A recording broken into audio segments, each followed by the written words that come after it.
The Hampshire Jail and House of Corrections stands on one of the many picturesque rolling hills just outside of the city of Northampton, Massachusetts, a home to approximately 250 inmates. A plethora of activities offer inmates hope of reintegrating themselves into a life without crime or recidivism. Towards this end, daily activities center on a variety of work, educational and treatment programs.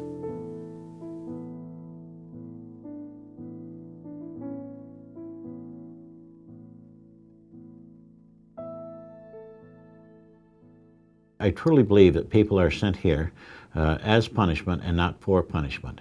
Along with that, I do not believe that we are in a position to make judgments on whether or not guilt or innocence of these people or the magnitude of their crime or what their crime is. As a matter of fact, I don't really care to know what their crime is. What I care to know is where they are in their life's journey. Obviously, if one were to look at the stereotypical person who comes into this facility, you could see that there are a lot of holes in their lives. I had invited some of the men to come to where I have an in-ground labyrinth, and the sheriff came with them. And he saw the effect of the labyrinth walk on the men. And he also walked it himself and saw the effect on himself. I was sold, totally sold the first time. Sold and convinced that this thing had much more power than I ever would imagine. It's simply a circular path that leads to the center and back out again. The way in is the same as the way out, so you can't get lost. It's skill-based, and building skills is something that we try to do as much of here as we possibly can, particularly when we can identify something that's pro-social. We require a pretty high level of participation from all the men who we have in our programs here. And in that same effort, we want to treat the whole person. I worked directly with the inmates to build it, and I wasn't there all the time, but working with them directly was really, it was an eye-opening experience for me.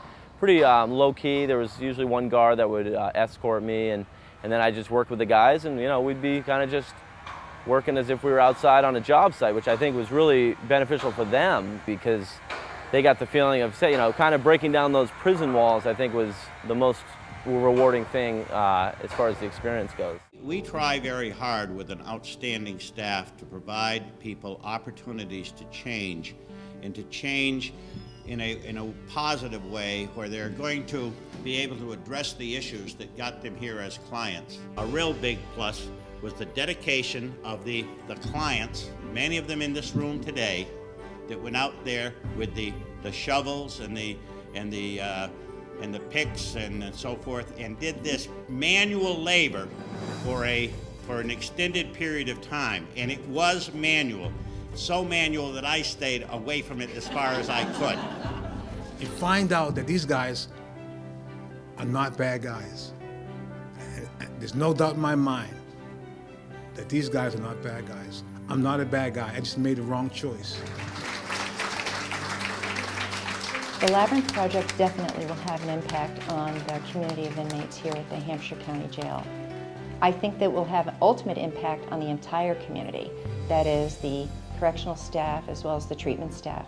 One of the inmates said to me after he had walked the labyrinth, he slept the first night, all night long since he'd been here, and he had a wonderful dream. Maybe you had stuff on your mind that bothered you. Maybe you have goals that you want to, set for yourself in the future for when you get out. Maybe you're just having a bad day and you need time to think to yourself. You go out there, walk around the labyrinth, and it does give you a nice peace of mind. We did not use any power tools, only shovels, and men worked to clear an area 75 by 75. And some days it rained like 2 or 3 days straight. But when they called the guys to come to Labyrinth, you've seen guys put on boots, plastic bags as raincoats, come out here and do what needed to be done. It was a challenge, some people had a little, work experience, and the challenge, try and work together as a team, that what pays off in the long run. Being there from day one and seeing just this big circle of mud until now, just standing out there and seeing the nice stone laid out and the flowers and the plants, it's a beautiful thing to know that you worked at that and you built that. Everything went extremely well, and I think we definitely did the best we could and have a great product. When you look at the atmosphere at the jail, I mean, you have mountains in the background, you have a lot of greenery and that sort of thing. You do have a fence with raisins on it. And right in front of that is the labyrinth with flowers. That is huge. And to see the contrast between the two is quite startling. And when the men walk it, I mean, you can just sense peace coming over them. If they have anger issues, or if they have high anxiety or whatever, or just having a bad day, if they can go out and walk around and meditate on it a little bit, and rather than having to deal with them on a physical level, whether they go and pace their roommate or just, you know, get very frustrated and have an incident because of that. Everything here, as far as the treatment, if it impacts one individual, it makes the facility that much safer. One thing that most people forget is that 98% of the population that are housed in correctional facilities in the United States return to their community.